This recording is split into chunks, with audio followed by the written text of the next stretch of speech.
Hello friends, आप सभी का स्वागत है एक बार फिर आपके अपने यूट्यूब चैनल के टेक पर। आज मैं जिसकी बात कर रहा हूँ उसकी शहादत में कुछ पंक्तियाँ कहना चाहता हूँ। शायद आपको पता चल जाएगी कि मैं किस बारे में बात कर रहा हूँ। झलकारी की झलक देखकर वो बुंदेले भी हाँफ गए, जब उतरी वो समर भूमि में गोरे भी थरथर काँप गए। जमुना कोख से पैदा हुई, भोजला गाँव में बड़ी हुई, जब आया संकट झांसी पर लक्ष्मी के आगे खड़ी हुई। रानी को रण से भेज दिया निज बौद्धिक बल के बूते से, दुश्मन को धूल चटाई थी अपने पैरों के जूते से। समर में थी वो रुकी हुई, अंग्रेज रोज को डांटा था, निज अश्व हुआ जब जख्मी तो कृपाण से दुश्मन काटा था। वो अबला थी पर योद्धा थी और वीरांगना कहलाई, मनु के वेश में लड़ी वो तब, फिर लौट के न वो घर आई। रानी झांसी को बचा गई, ऐसी नारी थी झलकारी, प्रदीप कवि का प्रणाम उन्हें है, धन्य झलक की महतारी।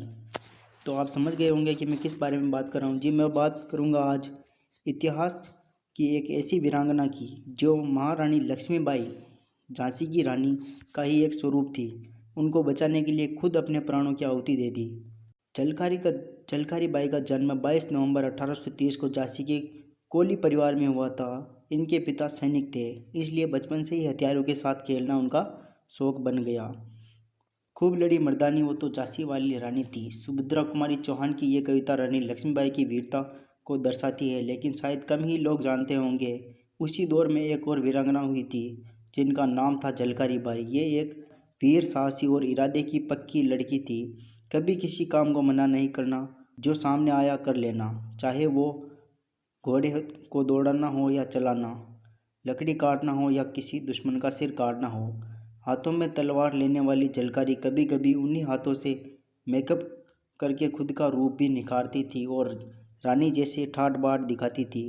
इतना ही नहीं, युद्ध के मैदान में रानी की ढाल बनकर खड़े रहना और एक सखी की तरह उनकी बातों को सुनना, ये सारे गुण झलकारी में थे।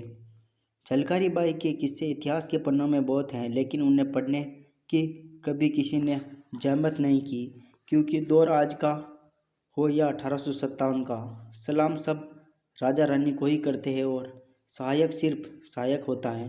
लेकिन झलकारी की झलक इतिहास के पन्नों से बाहर आ चुकी है। उनकी वीरता का एक किस्सा है।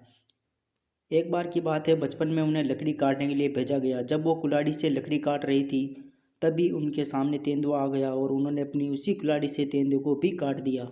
रानी को झलकारी की ये अदा बहुत पसंद आई। उन्होंने उसे अपनी दुर्गा सेना की एक अध्यक्ष बना दिया। कहा जाता है कि झलकारी बाई के गांव में एक बार डाकुओं ने हमला किया था। तब झलकारी बाई ने अपने साहस से उनको भगा दिया।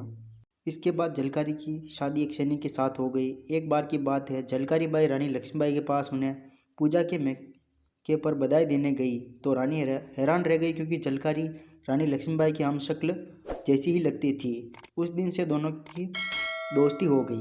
1857 की लड़ाई तो इतिहास के पन्नों पर अमर है। था तो ये कि उस लड़ाई में झलकारी का भी बहुत बड़ा योगदान था। दरअसल हुआ यह था कि रानी का किला अभेद्य था, लेकिन एक गद्दार की वजह से अंग्रेजों ने रानी के किले पर हमला कर दिया और जब रानी अंग्रेजों से चारों तरफ से गिर गई, उस समय झलकारी ने रानी की जगह लेकर कहा, आ जाइए, मैं आपकी जगह इनका सामना करती हूँ। झलकारी रानी के भेष में लड़ते लड़ते जनरल रोज के हत्थे लग गई तो उसे लगा कि उसने रानी लक्ष्मीबाई को पकड़ लिया। तभी झलकारी हंसने लगी तो रोज ने कहा कि ये लड़की पागल हो गई है, लेकिन हिंदुस्तान के ऐसे पागल अगर थोड़े और हो गए तो हमारा हिंदुस्तान में रहना मुश्किल हो जाएगा। रोज के पकड़ने के बाद झलकारी का अंत भेद बना हुआ है। कोई जानता कि रोज ने झलकारी को छोड़ दिया था या मार दिया, क्योंकि अंग्रेज किसी भी क्रांतिकारी को मारे बिना छोड़ते नहीं थे। कहा जाता है कि अंग्रेजों ने झलकारी को तोप के मुँह पर बांधकर उड़ा दिया था। भले ही इसका प्रमाण नहीं है, लेकिन इस बात का प्रमाण है कि झलकारी की वीरता और साहस के चलते अंग्रेज उन्हें कभी भुला नहीं पाए थे। इसके अलावा वृंदावन लाल वर्मा ने अपने उपन्यास झांसी की रानी में लक्ष्मीबाई का जिक्र किया है। झलकारी बाई के शौर्य और साहस को सलाम करते हुए मैथिली शरण गुप्त ने झलकारी बाई के बारे में लिखा है, जाकर रण में ललकारी थी, वह तो झांसी की झलकारी, घोरों से लड़ना सिखा गई है, इतिहास में झलक रही, वह भारत की नारी थी।